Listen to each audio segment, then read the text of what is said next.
Bonjour à tous et bienvenue dans cette nouvelle vidéo. Aujourd'hui, je vais vous apprendre à développer une solide addiction sur le long terme. On a tendance à sous-estimer la puissance de la dépendance et pourtant c'est une solution simple pour combler le vide de l'existence. Beaucoup de personnes ont déjà adopté le concept. Pourtant, nous sommes encore trop nombreux à vivre sans une addiction crédible et potentiellement létale. C'est pourquoi je vous donne aujourd'hui les 4 piliers pour se construire une addiction sur mesure. Pilier numéro 1, l'ancrage. Il existe pléthore de possibilités d'addiction comme l'alcool, la cigarette, les jeux vidéo ou encore le pâté en croûte. Une fois que vous aurez fait votre choix parmi toutes ces possibilités d'addiction, il va vous falloir trouver un ancrage assez solide pour créer un lien fort entre vous et elle. Vous n'avez rien compris à ma phrase précédente? C'est normal. Je n'y comprends rien moi-même, mais il faut me pardonner, j'écris actuellement cette vidéo sous LSD. Abonnez-vous si mes conseils vous galvanisent. La première étape pour créer votre addiction, c'est de l'associer à un souvenir formidable. La première prise, par exemple.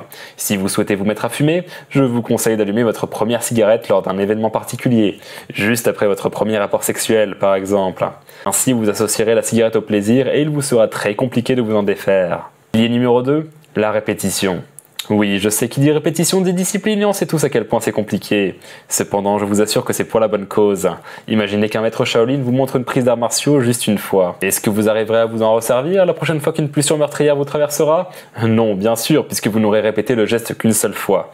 C'est la même chose pour les addictions. Pour bien intégrer cette nouvelle discipline dans votre cerveau, il va falloir la répéter.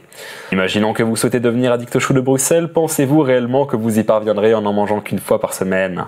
Ne soyez pas stupide. Il vous faudra non seulement en manger midi et soir, mais également au petit déjeuner et au goûter si vous êtes un gourmand. J'ai cité les choux de Bruxelles pour l'exemple, mais sachez qu'il existe des addictions bien plus gratifiantes. La cocaïne pour ne citer qu'elle. Pilier numéro 3, le rituel.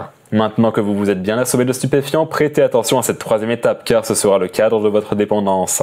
Je veux bien entendu parler du rituel de l'addiction. Certes, on devient accro à la substance, mais aussi au rituel auquel on l'associe. Le plus connu est celui du fumeur, qui allume sa cigarette avec son café. Cela peut être aussi l'addict au livre, qui ressent le besoin irrépressible d'ouvrir un bouquin sous la douche. Ou bien l'addict à l'oxygène, qui a besoin de respirer pour rester en vie.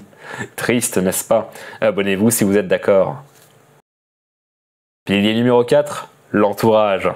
Ça y est, vous avez créé votre addiction de toutes pièces et je vous en félicite. Mais à présent, il va falloir la garder sur le long terme. Et pour cela, je vais vous citer une phrase que j'ai un jour consultée dans un ouvrage pornographique. On est la moyenne des 5 personnes qui nous entourent.